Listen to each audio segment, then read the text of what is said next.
嗨，大家好，我是躺平叔，今天是2026年1月27号，這一期啊，咱們繼續胡聊胡適、胡指、胡威，還有胡一進老師啊。今天這個胡適走勢啊，可以說是一言難盡啊。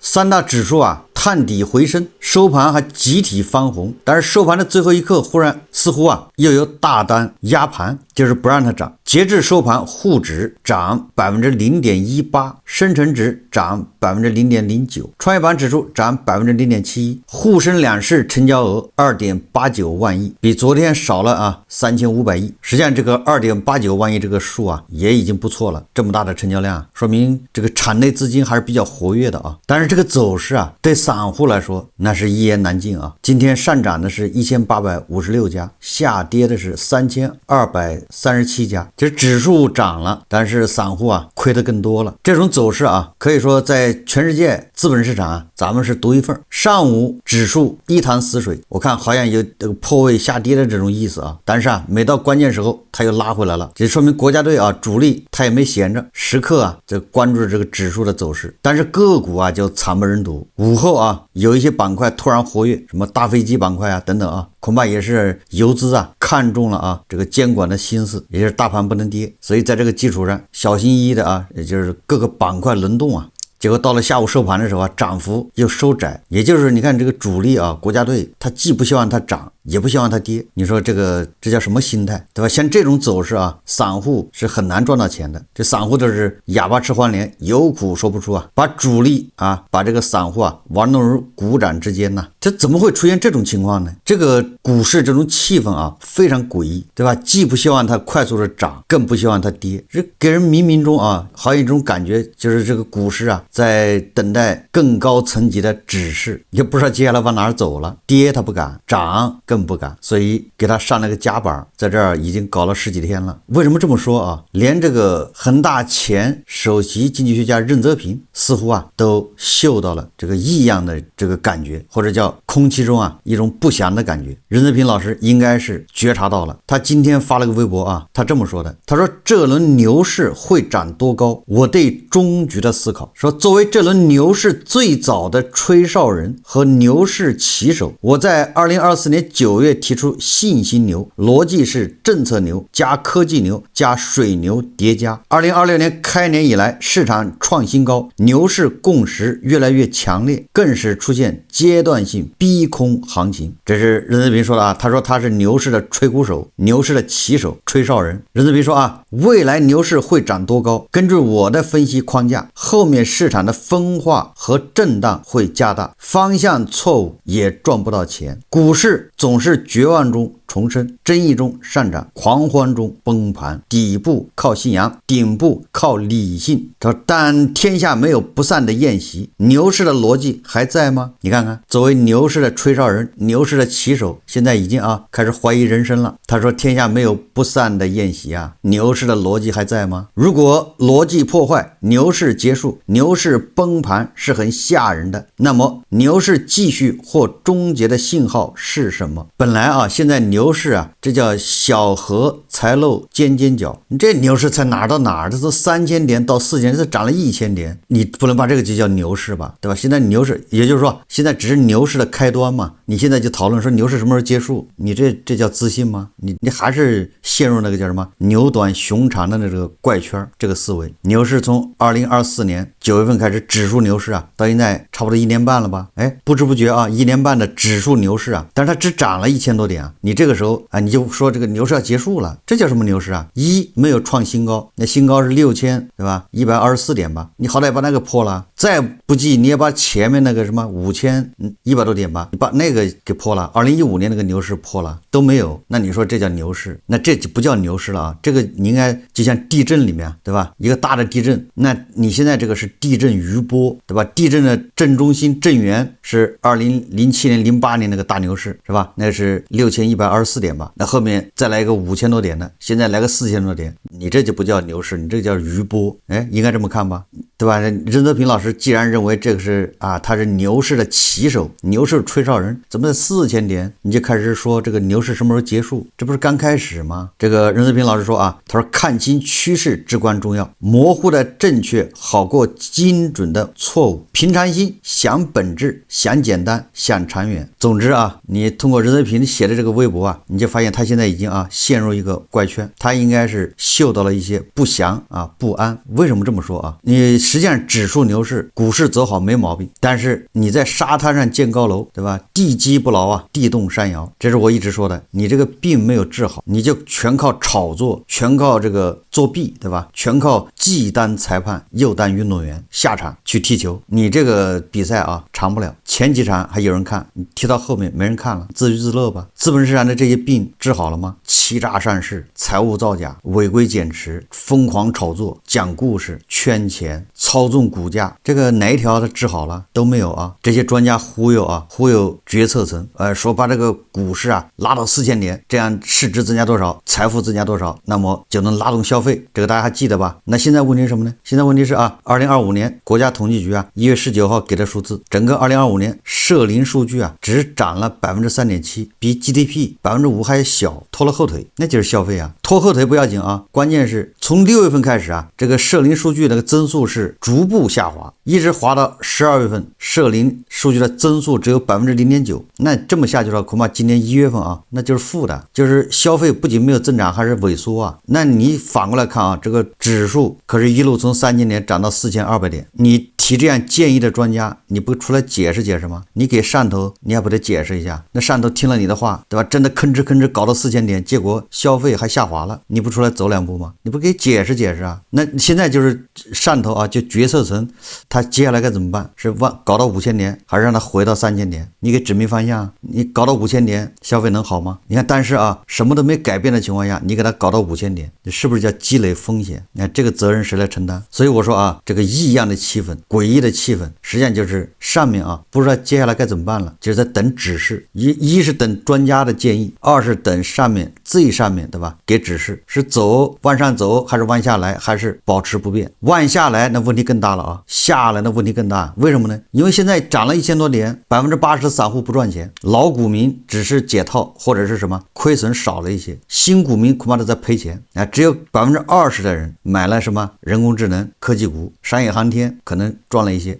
而現在胡市裡面大量的人是被这1年半的所謂的指數牛市給吸引到胡市的，都是些什麼人呢？都是沒有工作的，都是剛被裁掉的碼農，找不到工作的，手上有點錢，对吧？被你這一忽悠，人家進了胡市，有很多這樣人準備在胡市裡面實現自己的夢想，準備終生就在這炒股了。而這樣的人比2015年那個牛市人更多。大家知道2015年那個牛市大的背景是失業還沒有那麼嚴重，對吧？也沒有那麼多人按揭貸款還不上，那個時候社會總體是積極向上的，大家對未來都充滿信心。雖然有些苗頭不好但是大體上是吧，大家對未來還是有信心的。所以那時候大背景不一樣，所以那個時候你咣當一下股市崩了，好像也沒引起什麼波澜。但是現在你想一想有好多躲過了房地產斬殺線的，僥倖躲過的，他恐怕進了股市，結果在這兒他本來沒賺到錢，你這個咣當掉到3000點，又有多少人被套，對吧？又有多少人會雪上加霜。所以說我覺得現在是兩難。好，有人說了，那你往上走往上走，那就是叫無根之水，那純粹是炒作。為什麼呢？因為業績不支持就不要說你這個病沒治好了你一身的病沒治好不說了，業績它也不支持。第一財經報道國家統計局數據顯示2025年全國規模以上工業企業實現利潤總額73982億元，也就是7.4萬億，比上年增長0.6%，這是全國規模以上工業利潤2025年比2026年就增長了0.6%。2025年規模以上工業企業中，國有控股企業實現利潤總額20561億元，比上年下降3.9%。也就是國有企業2025年這個淨利潤是下降了3.9%，股份制企業實現利潤總額5.54萬億，下降0.1%。外商及港澳台投資企業實現利潤總額17447億元，增長4.2%。私營企業實現利潤總額22810億元啊，與上年持平。你看看啊，這裡面最重要的一個是國企，它的利潤是下降的；股份制企業就是上市公司，利潤下降0.1%，也就是2025年整個的上市公司，对吧？國有企業利潤是下降，結果你股指還漲了1000點，你這個基本面支持股市走牛嗎？你比24年這個盈利能力還下降了，國有控股和股份制企業你看都是下降，誰做了貢獻啊？外企，对吧？外資企業增長了4.2%，所以咱们整個的规上工業利潤是增長了0.6%，這0.6%主要是外企帶來的，國企和上市公司那都是在比25年還要比24年都是大幅下降，也就是在這麼一個經濟背景下，你指數還走牛了，漲了1000點，請問你26年還往哪兒漲？還要脫離這個基本面嗎？所以我說啊，上面人已經暈了，不知道接下來該怎麼辦了。你要擔責任呢，你要整到5000年咣當一下掉下來，你誰背這鍋啊？所以你看最近的走勢就是既不能漲也不能跌，沒有業績支撐呢。這是統計局給的數字啊，股份制企業25年比24年還下降了0.1%，現在可以說叫騎虎難下，閉着眼睛往上拉，真的是業績不支持啊！你往下跌，已經忽悠這麼多人進來了，对吧？這些人可扛不住啊，這個斬殺線，對吧？你指數漲，散戶不賺錢，散戶沒辦法，抱怨幾句，牢騷幾句，更多的是嫌自己命不好，技不如人，對吧？看走眼了，偏偏買了是上海建工。你要是指數跌了，他賠錢，那他肯定会，对吧？說你這個啊，埋怨這個監管了，埋怨市場。最近這幾天比較熱的啊，就是咱們2026年有50萬億這個定期存款到期，50萬億天量存款將到期，銀行理財率先打響存款爭奪戰。3年前存的3年期定存，年利率還有3%以上，現在到期後再存，年利息直接少了1半多。在杭州工作的孙女士看着手機銀行裡即將到期的存款，感到有些無奈。像她一樣，全國有數百萬計的家庭正面臨同樣的選擇。據華泰證券測算，2026年將有50萬億1年期以上的定期存款到期，然而他們可能面臨同樣的窘境，方便銀行的 APP 幾乎沒有2%以上的利息。你看啊，現在全網都盯着這個50萬億的天量存款，炒這個概念是什麼意思啊？無非就是啊，你胡適的人繼續閉着眼往上炒，未來有這50萬億的這個天量存款來接盤，不要怕。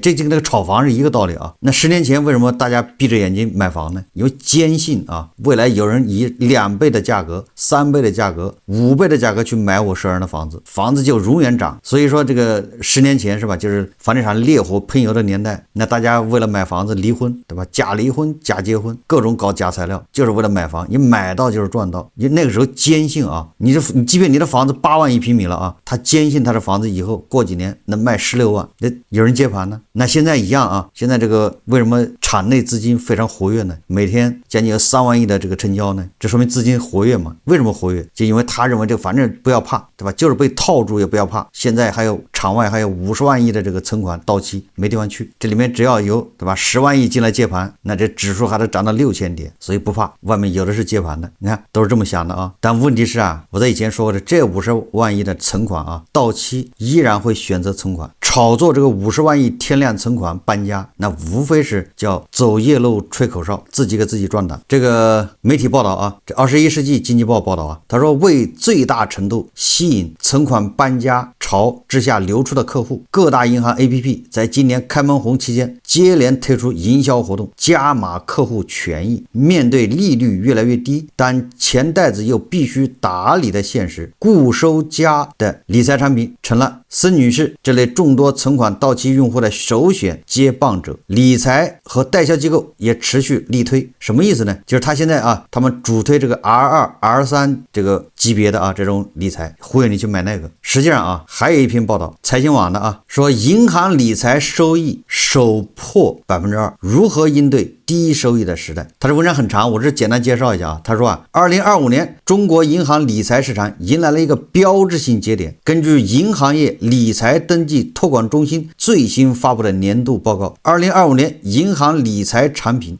全年平均收益率僅為 1.98%， 這是銀行理財首次跌破 2% 的心理關口。對比2018年 4.97% 的高點，7年時間收益率已腰斬有餘。什麼意思啊？也就是2025年你如果買银行理財，平均的收益率只有 1.97%， 還不到 2%， 那你說你何苦擔這個風險呢？你2025年選一個存款，對吧？3年期的，那時候還有2的。2025年這個1月份，對吧？2月份很多銀行還有3年期存款 2% 的這個利息啊，也就是說理財收益率比那個定期存款還低呀。那你何苦要去理財呢？你看啊，2026年各个银行又推出各种理財產品，忽悠你去，對吧？把那個存款去買理財。你25年存款買理財的都沒佔着便宜。我們說平均數啊，這個是財新網說的，2025年銀行理財產品年平均收益率只有 1.98%， 你這比3年期存款的利息還要低呀。所以說啊，那些媒體、中介、券商天天忽悠什麼50萬億天量存款到期，哎，這些錢有一部分就要流到股市，這個無非就是對吧？給那個場內資金啊，正在賭博的賭徒在打氣，這個叫走夜路吹口哨，自己給自己壯膽。在5年前啊，選擇利息 4% 存款的人，你想象一下，5年前啊，那都是些什麼人呢？那都是極度厭惡風險的。因為5年前你隨便什麼理財的吧，財富公司，隨便什麼這個信託，那給出來都是 7%、8%、10%，是這樣子吧？那時候這個債券、國債的利息收益率多少啊？所以人家不想，人家偏偏存銀行要那 4% 的利息。這是5年前啊，這說明這些人他是極度厭惡風險的，他追求的是保本。那你說2026年他這個存款到期了，他追求什麼？他還不是追求保本嗎？他會追求那高額利潤嗎？追求高額利潤的、承擔風險的，他當初他就不會存銀行。那這個50萬億裡面啊，也少不了一部分啊，很有可能去買理財。為什麼呢？因為這些人呢，他這個存款只是他一部分，他今年或者去年又賺到錢了，他賺到錢之後，他這個錢存進去了，哎，等到到期了，這存款出來之後，他會拿出一部分去理財，完全有可能啊，對吧？也就是他叫什麼？他叫配置，人家的資產配置。他去年、今年他又賺到錢了，又要存銀行，那就太多了嘛。所以他恐怕從到期的存款裡面拿一部分出來，配置一些其他的資產，這肯定是有的，對吧？但是你不要打這個50萬億的主意，沒有用，因為這本質上它是就是厭惡風險。我們再看啊，證券之星報道啊，說榮成所連環罰單落地，1個月內遭雙線追責，27人被問責，創行業紀錄。2020年開年不滿1個月，榮成會計師事務所遭遇了連環處罰事件。1月16日，深交所對榮成所及3名簽字註冊會計師予以通報批評。僅時隔5天，安徽證監局再發警示函，對榮成所及27名註冊會計師同步追責，創近年行業單批次追責人數紀錄。你想想啊，前面剛對3個註冊會計師追責通報批評，後面又對27個，你說這個所會計師事務所啊，你說還有王法嗎？這個要在美帝美西方這樣的會計師事務所，他能活得下去嗎？哎，但是咱們這不要緊啊，就是1個月之內這麼處罰他，人家還能頑強的活着，你就不得去問一問，這他到底是什麼原因？長草不除根吶，春風吹又生吶，這就是啊胡適啊造假賬根本屢禁不止的主要原因呢。我在以前節目說過啊，像這些造假的所配合造假的啊，他反而有好多企業找他，因為他膽大，他敢接這種活啊，被逮住被罰那是命不好，這是這種心態，對吧？畢竟還有很多沒逮住的嘛，那不是吃香的喝辣的，逮住了也不怕嘛，對吧？就是罰一下，對吧？過個幾年又是好漢，又緩過來了，反正也不是關門。我們還看這個財新網一個報道啊，說盤中暴跌 35%， 九方智投1億美元回購股份，盤中暴跌 35%。1月26日，知名投顧公司九方智投控股，這是在港股上市的啊，午後跳水，一度跌超 35%，36.8港元創7個月來新低，收盤時回升至42港元每股，全天下跌 26%， 較2025年8月27日最高點83港元每股幾近腰斬。為什麼說這個九方智投呢？這個九方智投咱說通俗一點啊，它就是一個教人炒股的公司，它不是知名投顧公司嗎？這個公司就專門教人炒股的，這個創始人好像姓洪吧，他說他炒股10幾年，他有心得，然後把他炒股10幾年的心得啊開發成一個 APP， 大概是這樣子的啊。我這個說的不一定特別準確啊。這是一塊啊，還有一塊什麼呢？就是好像這個九方智投啊，他類似於成立一個MCN 機構，就在抖音上面啊直播教人炒股，吸粉打賞，據說啊這個收益很可觀啊。僅2024年10月28號到11月1號這3天啊，那不是正好大牛市嗎？那是对吧？这個任澤平老師說的這個什麼開盤即收盤呢？就那一段時間，這個九方的付費用戶增加了1萬，他這個學費啊很貴啊，據說是3萬吧，幾萬。他那個學習機啊，炒股學習機或者是付費會員，所以說這人家收入就直接增加3個億。說這個什麼意思呢？就是最近這個不是監管開始打擊這種裝神弄鬼的嗎？什麼教人炒股的，什麼雪球上面各個大 V 都嚇得趕緊禁言，嚇得這個把賬號都刪掉了，空掉。受這個影響啊，這個九方對吧？有傳言他那個學習機不讓賣了，所以他主營業務立馬就受到巨大的影響，所以股價暴跌。一個教人炒股的也能上市，這個世界太瘋狂啊！教你炒股的他自己不炒，他上市了，你說這叫什麼事？他既然那麼厲害，他就應該自己去炒股，對不對？貸款加槓桿買股票就完了。但人家也要上市去募集資金，人家主营来源、主营收入不是炒股，是教別人炒股。你說这叫什麼事？這不就是騙局嗎？但是啊，很多散戶啊樂此不疲，紛紛慷慨解囊買他的那個叫什麼學習機。這一下啊，監管部門一出手，他那學習機也可能賣不了了，有可能啊，那整個公司主營業務就沒了。按理來說不要緊，那你不讓你賣學習機，不讓你教別人炒股，你自己炒不就完了嗎？對吧？你都上市融了錢，你去投資唄。股價為什麼暴跌呢？關鍵是啊，這個九方智投啊，盤後說啊，公司董事會認為公司股份在市場上的交易價值被低估，將啟動股份回購計劃。股份回購計劃反映了董事會對本公司前景有信心。本次回購將以現金支付，計劃擬動用最高資金總額為1億美元，資金來源為公司現有可動用的現金儲備以及經營現金流，不包括任何外部借款。你說你公司有1個億美金，那你不拿着1個億美金去炒股幹啥呢？他來回购自己的股票，他说我对我們公司有信心，也就是說啊，還是我就認為我對教別人炒股有信心，對吧？我自己炒股呢，這個你們不要問，我就是自己不炒，對吧？但是我對教別人啊炒股盈利，我很有信心。你說說這叫什麼事啊？好，這期節目啊，咱們就聊到這裡，感謝大家收看。如果喜歡我的節目，歡迎訂閱轉發，也可以在下方留言評論，謝謝大家。